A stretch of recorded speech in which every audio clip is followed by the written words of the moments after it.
recently started reading 1984 by George Orwell, and as you can tell, I'm enjoying it a little bit.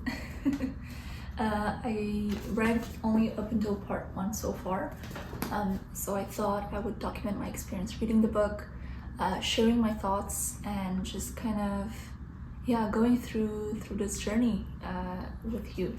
I have a couple of thoughts on the first part of the book. I don't think any of them would be spoilers because the first part, I think, is just more setting the scene for the society that we're in and explaining a little bit the system. So I don't think there's any spoilers here. If there's going to be any spoilers in the remaining parts of the book when I'm going to film them and read them, I'm going to leave little notes on the screen so that you're aware of that. I also was thinking to read a couple of George Orwell's essays. I know that he wrote a couple of essays that came out very close to the publication date of this book, and I believe they're closely related to his actual political ideology and arguments that he was making in writing 1984. It was never one of those books that called my name from the shelves, but now that I'm reading it, I'm like, this is what I'm reading for. This is the reason why I'm reading, having this type of exhilarating experience where I'm learning about the world and I'm learning about history and I'm learning about how other people view the world and how they understand and make sense of the world. It's what reading is all about, and I'm just so happy to be doing it. Just to give you a little bit of synopsis if you're not familiar, 1984 is a dystopian novel written by George Orwell. He was imagining a sort of future in which there is a communist totalitarian regime where freedom of expression and freedom of individuality is completely forbidden. So the government is super controlling. Everyone is being kind of watched at all times, almost every moment of the day. Even in their own houses, they have little cameras through which they can be surveilled. And the figure of Big Brother is kind of what is being told to them. That is kind of the leader of this party. They're not sure who Big Brother is. Nobody's sure. There's a lot of ambiguity regarding the party ruling them. There's an ambiguity regarding the leadership or how it came about. The story itself is followed through the eyes of a certain Winston.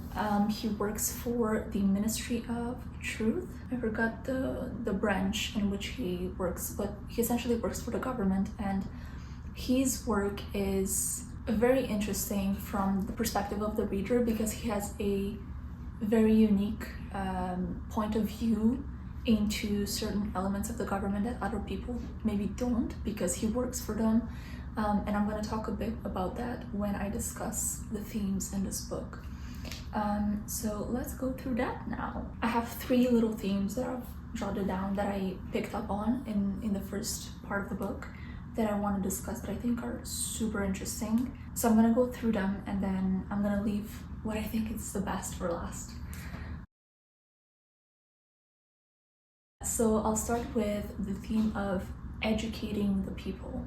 There's this kind of revolving theme around education always when there's a totalitarian regime, and you can see this even in history examples. It's always the kids that are, kind of a big focus in these regimes because they are created as blank slates that you can easily influence and educate, right?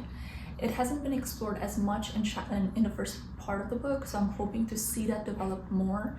But there's been a couple of instances in which you could see how kids are being so much instilled these propagandistic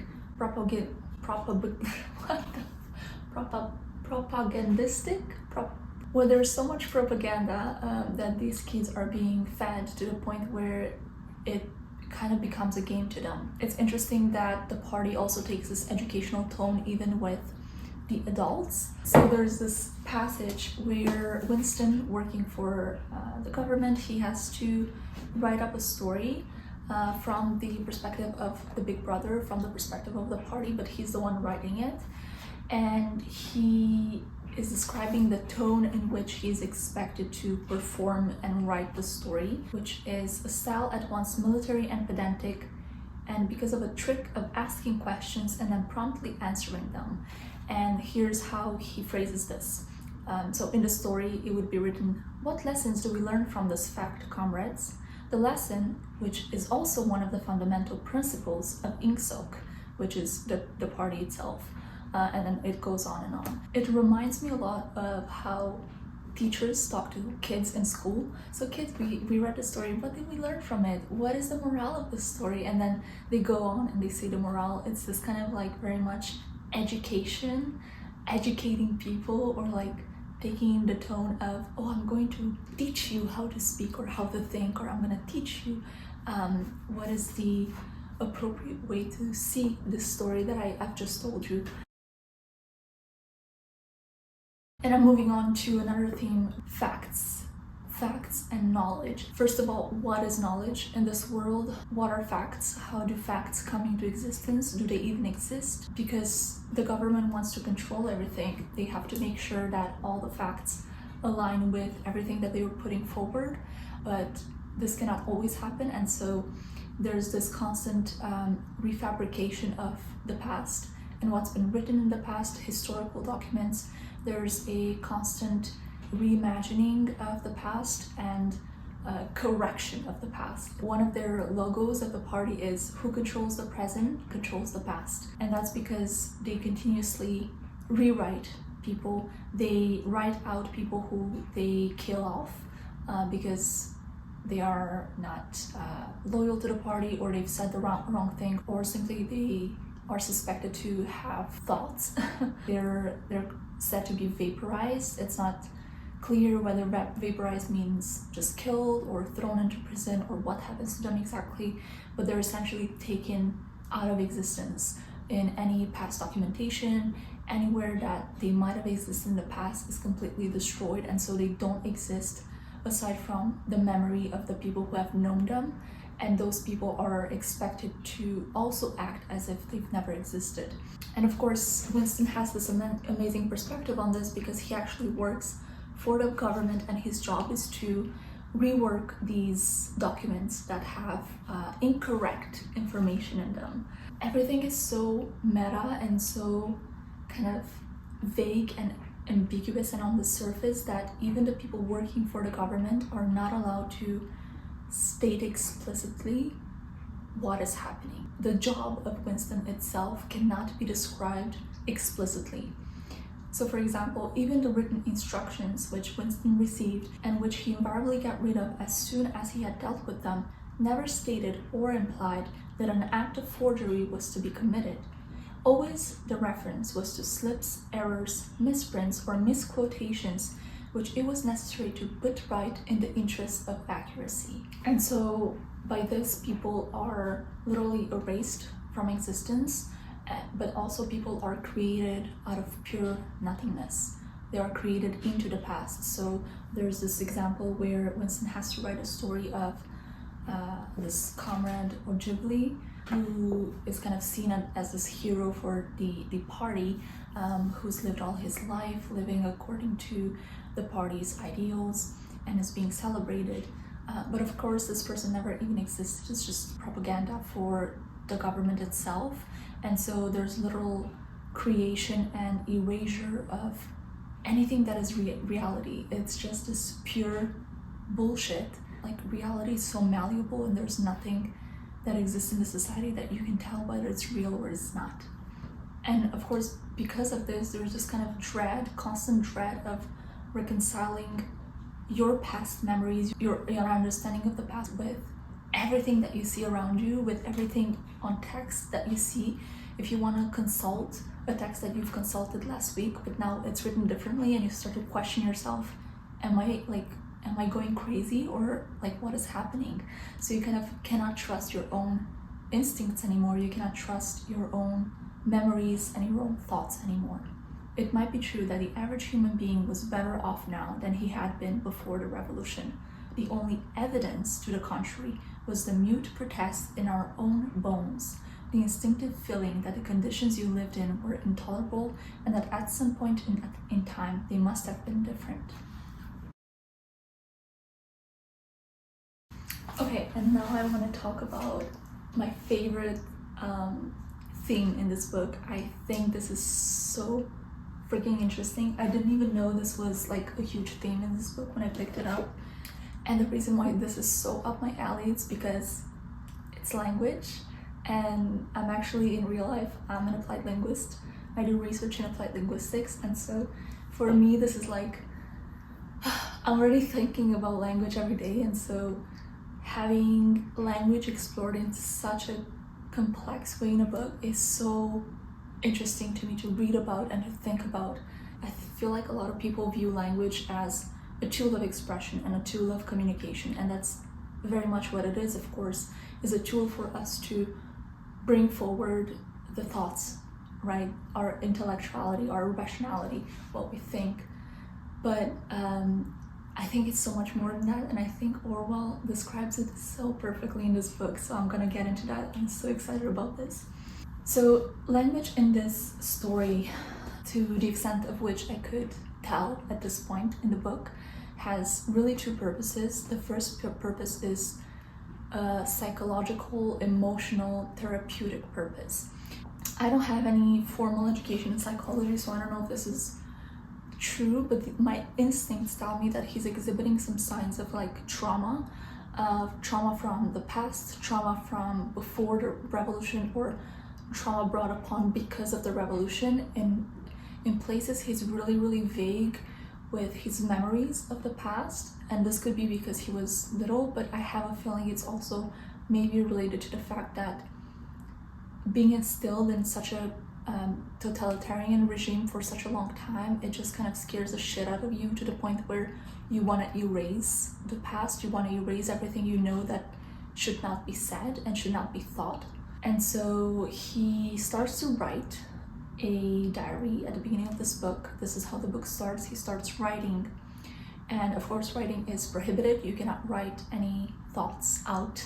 You cannot you can speak, but your speech is very much diluted to the type of expression that you're allowed to have in this society. But he decides he is going to write. He has a very specific corner in his house in which the camera in his house is not able to capture him, and he sits in that corner and he decides to write. You could see how writing for him becomes this kind of tunnel of expressing his emotions and working through his emotions as well.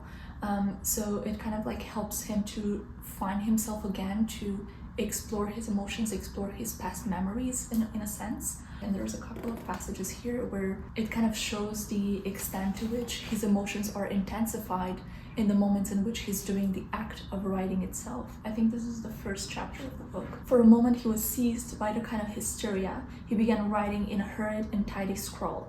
They'll shoot me, I don't care, they'll shoot me in the back, in the neck, I don't care, down with Big Brother, they always shoot you in the back of the neck, I don't care, down with Big Brother. And he just goes on and on. It's kind of like this kind of therapeutic getting off my chest. And then there's also a powerful scene in which he goes back in his memories and he is recalling an event that he's ashamed of. He slept with a prostitute, so sex is also not prohibited, but it's like there's so many limitations to sexual intercourse and how you're supposed to have it, and prostitution is illegal. And so he is recalling a moment in which he slept with a prostitute, and he is coming to terms with the memory of it through writing, and that's a really powerful part of it as well. But the second way in which the purpose of language is explored in this book, and I think that's the most interesting part, is language as an intellectual exercise. Language is, of course, the tool that we use to express what we think, but Orwell is exploring here the way in which language is actually the creator of thinking. Language, whether that's in writing or in speech, what you're allowed to say and what you can say, is the creation of thought itself. And I think that's such a beautiful way to put it, and I think it's such a smart, incredibly smart thing to just think. To give you an example, like I'll give you an example from the book, but to give you an example of what that looks like, you could think of like any essay you've written in the past, and maybe you start the essay with like a little skeleton, a little outline of what you want to say. But the moment you start writing, your argument, at least this happened to me almost every single time I've ever written an essay, my argument just becomes shifted by the end. It's like through writing, I can think more clearly and I can come to an understanding, to a deeper understanding, and see more nuances in my argument and what I'm trying to say that I had no idea of before. They just came into existence the moment that I was writing them. And it's this crazy thing. And I think the same thing happens with speech, although I think speech is a bit more hectic. You maybe don't have as much time to like properly create a formal way of expression, and so it's a bit more informal than writing is. But both forms of expression, whether it's writing or orally, essentially is what create thought, what allow you to think. This is ultimately metaphorically kind of brought in this book, because when Winston starts to write in his novel, at first it's kind of this therapeutic exercise, and then it becomes an intellectual one where he actually starts to question a lot of the things about the government, a lot of the things about the society he's living in, the things about the past. He starts to question people that are older than him, that might have lived in the past, to get more information about the past, even though that's literally risking his life. And he begins to intellectually explore what the society is and what it means to live in a world that he lives in. And it's so interesting because it seems even a government of this country knows that language is so powerful, and they start to rebuild language. They start to build a new language for the people of this society. English as we know it and as we speak it is called Old Speak, and New Speak is the new language that is being created in this society. And the purpose of this new language is to eliminate as much as possible every ounce of potential interpretation or expression of anything that is related to thought, anything that is related to judgment and thinking. And there's so many beautiful passages about this in this book. So Winston was talking to one of his colleagues from the Ministry of Truth, and this colleague is working on a new dictionary of Newspeak. And he is this guy, he's a total supporter of the government, and he explains to Winston the necessity to have this Newspeak, and explains to him the ways in which language is shifted and in which is being advanced in a better way for the purposes of the government. After all, what justification is there for a word which is simply the opposite of some other word? A word contains its opposite in itself. Take good, for instance. If you have a word like good, what need is there for a word like bad? Ungood will do just as well, better, because it's the exact opposite. Or again, if you want a stronger version of good, what sense is there in having a whole string of vague, useless words like excellent and splendid, and all the rest of them, plus good, covers the meaning? Holy shit, that when I read that, I had to stop and think for 5 minutes. This is so incredible. It's like they're trying to erase every possibility of thinking and of any possibility of expressing yourself with any nuance, because of course excellent or splendid are both related words. They're also related to the word good. There's this kind of intensity in the quality of goodness. They are also different words. They're not complete synonyms, and even synonyms, even in English, there's nuances between them. So just because two words could mean a similar meaning doesn't mean that there's not specific nuances that they can be attributed to. And so of course what this Newspeak is trying to achieve is literally deleting any possible interpretation of extra nuance of meaning. And he says it a bit later on Old speak with all its vagueness and its useless shades of meaning. You don't grasp the beauty of the destruction of words. I am nerding out so badly about this. This is one of the most interesting books that I've read this year for sure. It's so exhilarating to think about these things and to see how these things are explored and thought about by different people. And I think what Orwell is doing here is absolutely incredible. Like, I just feel like gratitude that I'm able to read this in my lifetime. So I'm like a third way through the book. Now I'm going to print out and read 3 of his essays that he wrote in like a similar period of time. So I think those essays either heavily influenced the book, or the book that he wrote heavily influenced the essays. I can't remember which ones came first. And then I'm going to continue reading this wonderful novel, and I'll let you know when I have other thoughts to share.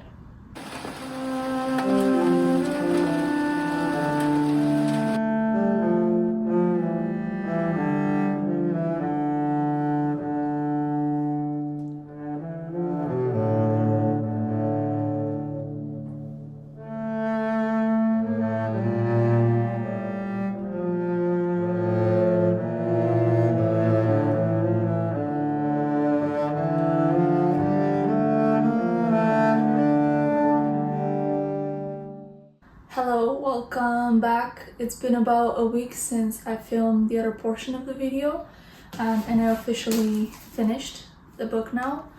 I've read parts 2 and 3, and I'm here to finish all my thoughts about the book and tell you about my experience reading it.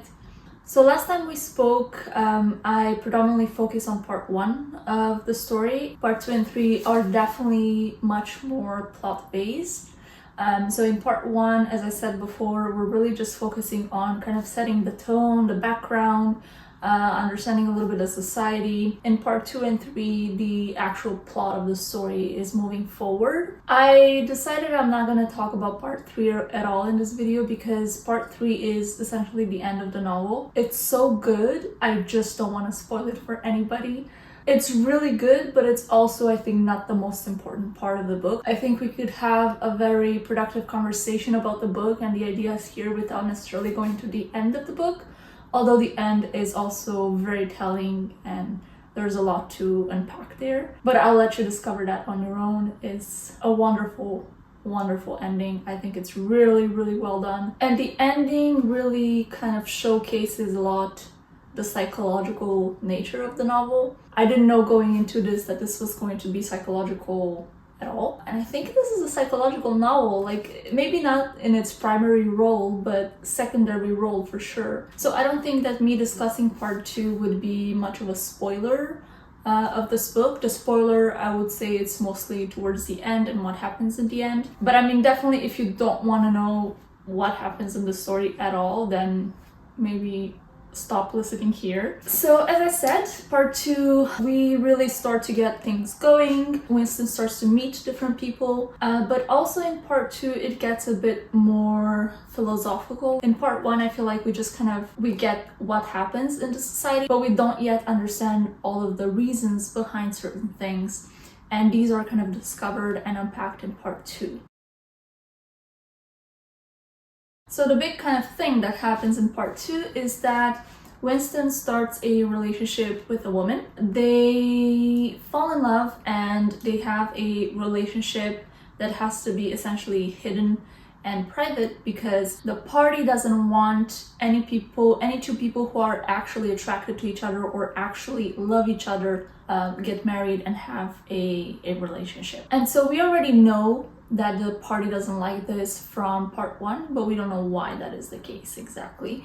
And by having this relationship with this woman, Winston starts to become a bit more critical of this and starts to really question himself on why it is that the party wouldn't allow two people to be happily engaged with one another. Meeting this girl, Julia, makes him realize that he is becoming more calm. He is less hateful of others. His humanity kind of starts to come back to life. He just lives life with pink-colored glasses on.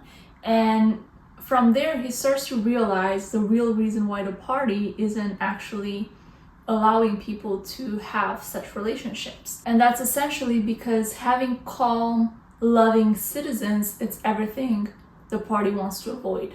The party wants people to be always on edge, always paranoid, always hateful towards foreigners, towards others around them, to always spy on one another. And of course, with love also comes sex. So sex is also something that is viewed as having to be done in very strict guidelines, only within married couples. Married couples cannot have any sort of specific attraction to one another. So it's kind of this very ritualistic thing that is done solely for the purpose of making kids and ensure the future of the party in some sense. Here's where Winston is kind of starting to think about these things and to question what really sex and love means in the society.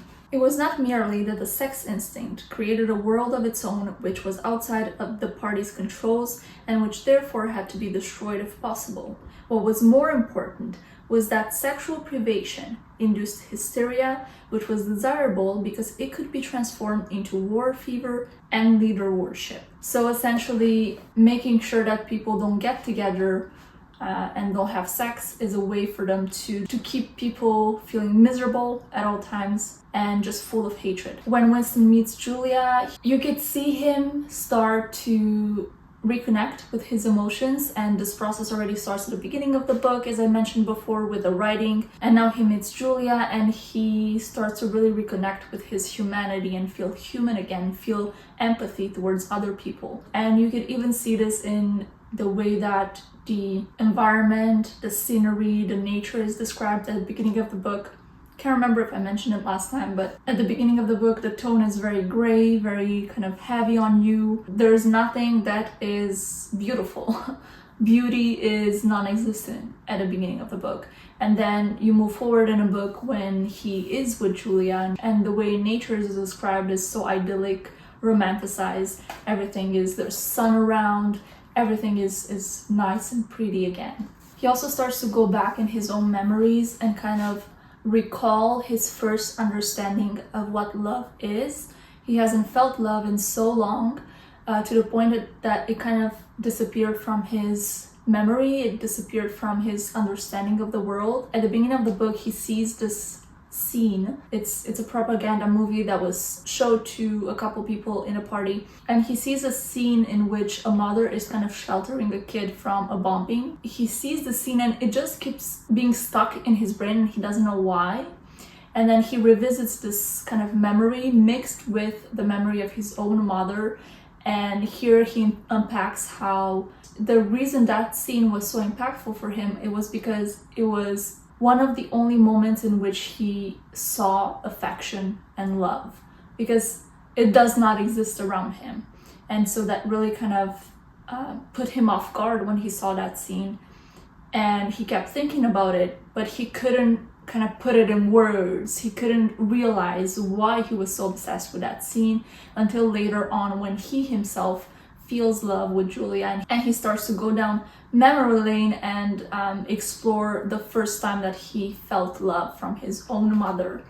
And that's why I also say that this is very much a psychological novel too. There's so much more psychological here that I'm not going to talk about because it's mostly towards the end of the novel that it gets really, really intense with that. It really explores the way a totalitarian regime it could impact someone's emotions and trauma, and how people could cope with those traumatic events to the point where they deliberately shut out of memory specific moments in which they felt love or affection or anything like that. I think that's so brilliant. And so in his relationship with Julia, because everything is so private, they have to kind of be very secretive about talking to each other and meeting each other. They cannot be seen essentially together. And so they rent this old hidden room at the top of a store, very legally so, obviously, and they just go there, and you could see how this room becomes their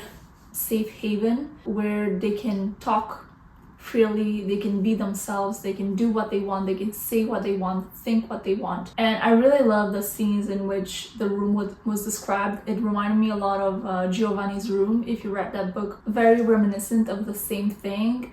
A couple that has no opportunity to be themselves and expose themselves as a couple in the real world.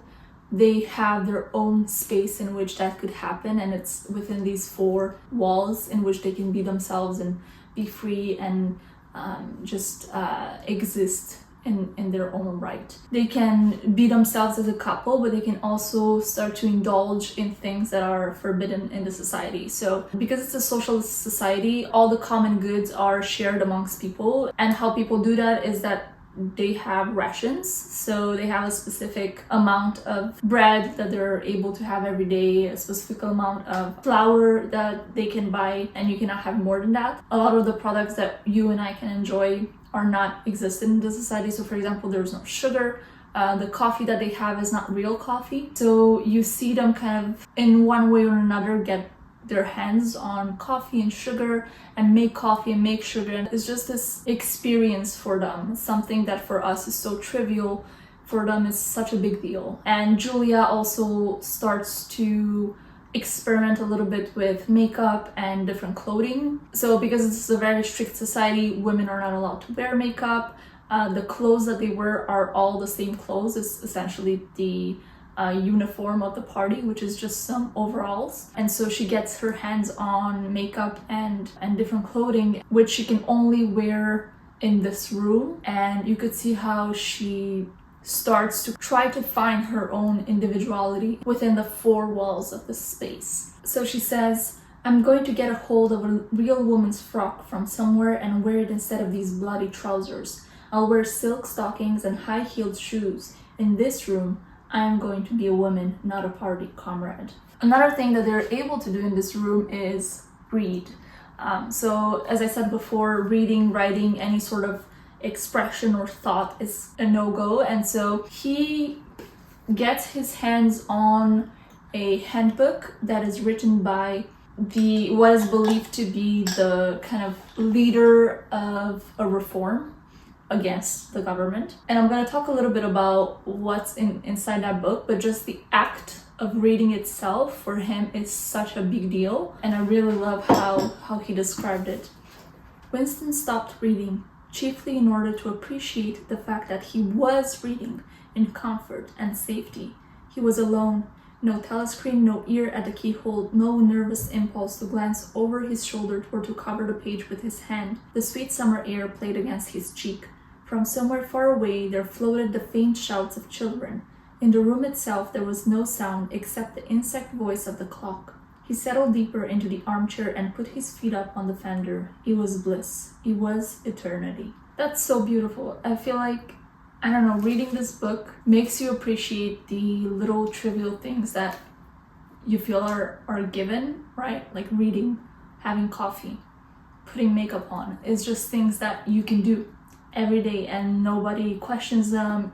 You don't have to hide about it. Imagine living in a society in which all of those things and so many more are just completely forbidden, and for you to even exist and even get a sense of your own individuality and try to find any form of expression or love or affection is just not a thing. I cannot even wrap my head around that. Obviously this is a work of fiction, but I mean, societies like this existed and they still do in certain parts of the world. Maybe not to this specific extent, but there are certainly places in which limitations to freedom of expression and freedom of thought are very, very restricted. So as I said, he starts reading this book. So you as a reader are reading along with Winston, and you can get to see what's written in this book. And this book is essentially kind of a philosophical, ideological explanation of the society. And it goes a little bit deeper than just surface level. We start to really understand why certain things are happening in the society. And it's interesting to read about, but it was the driest part of the book. I put it down and picked it back up so many times. And this just is a testament to me not being a fan nonfiction. I feel like there's just so much more that we can get out of with fiction. It's so much more entertaining to read. There's so much more complexity, so much more ambiguity that you can just get to like extract on your own rather than something just being bluntly directly said to you. I did read one of the essays from Orwell, The Prevention of Language. So I did read this one. I did not have time this week to read the other ones. It was good, but honestly, there's just nothing that compares to a novel, a really cleverly written novel. I will share a couple of thoughts about what was written in that handbook. I don't think I've mentioned this last time, but from the beginning of the book, we get to know that there's a war going on. The country in which Winston lives, the name of it is Oceania. I think it's Oceania. I don't know how to pronounce it. And then there's two other countries, Eurasia and East Asia. And essentially all three of these countries are kind of equal in power. They have kind of similar ideological beliefs, so they're all totalitarian from my understanding, and they all kind of want the same thing, but they're very equal in power, and so they can't really conquer one another, but still they are at a continuous war that is not stopping. There's bombings going on, and so this handbook really explores and gets into, well, what's the point of this war? Why do we use so many resources to be at war? And so the war itself is in some sense meaningless. So why is it there? Here's what the book reveals. It eats up the surplus of consumable goods, and it helps to preserve the special mental atmosphere that a hierarchical society needs. So in some sense, the reason why the war is going on is kind of a understanding between the three countries that they need to consume the goods that are in any sort of surplus so that the people in the country can stay famished, they can stay miserable and just in this state of complete hatred all the time. War is kind of used here as a tool to keep people miserable all the time so that they maybe don't have the resources, the time, or the energy to rebel, but also so that they can keep living as some sort of machines under this regime where they're constantly hateful of each other, they spy on other people, they're paranoid of everyone around them, they hate foreigners. And this book also describes a little bit the application of socialism, which I think is kind of the main political, at least, argument that George Orwell is making here. He also mentioned it a little bit in the essay, The Prevention of Literature. To the best of my understanding, is something like it's not actual socialism that should be fought against, but rather the application of it in real sense of the word. I'm not going to read this whole thing because it's a long description, but he essentially describes how socialism in and of itself is a kind of idealized world. He calls it the idea of an earthly paradise in which men should live together in a state of brotherhood. But he says that the exact moment in which you apply it in society, in reality as it is, it has to go back to a hierarchical society anyways. You cannot have a state in which everyone is equal, everything is shared, because you have to have someone who, in order to make that happen, is in power and has to distribute the goods and has to look over everybody, make sure everybody follows the rules so that the goods are distributed equally. And then you end up with the same exact hierarchical society with now maybe not a certain class of people who are super rich, but instead it's the government who is in power and who controls everything. So I think that's kind of like the main political argument that Orwell was making here. I think I'll stop there for part 2. The essay that I read was also very much talking about the exact same things that I picked up in the book itself. One thing that maybe was more put forward in the essay that I hadn't mentioned was the idea of art and intellectuality as being essentially non-existent in such a society. You cannot have people who are intellectual who are artists, because in order to be an artist you have to think and you have to express in any way that you express, whether that's writing or painting or making music. I don't think it was super explored in the book, but there's definitely parts in which you can see how art becomes this tool of propaganda, and it's essentially created by machines. So art itself exists without the actual artist. And this is exactly what Orwell kind of also unpacks in the essay. Creation without thinking is impossible. Yeah, so I think I'm going to stop there for my thoughts on this book. I think it was a phenomenal work of art. I'm so happy to have picked it up. It was the best book that I read so far this year. It's definitely a fiction that is heavily linked to reality and potential reality, and so I think that's what makes it such a wonderful story that needs to be read and needs to be thought about. I think there's a bit of everything for people in this book. If you're interested in political books, I think this is absolutely up your alley. If you're interested in history, I think this is going to be up your alley. If you're interested in psychology, I think this is going to be up your alley. In language, you're going to love this book. If you are someone who just loves a good story and escapism, okay, maybe not. It was chef kiss. Amazing book. Thank you for watching this video, and now go read 1984.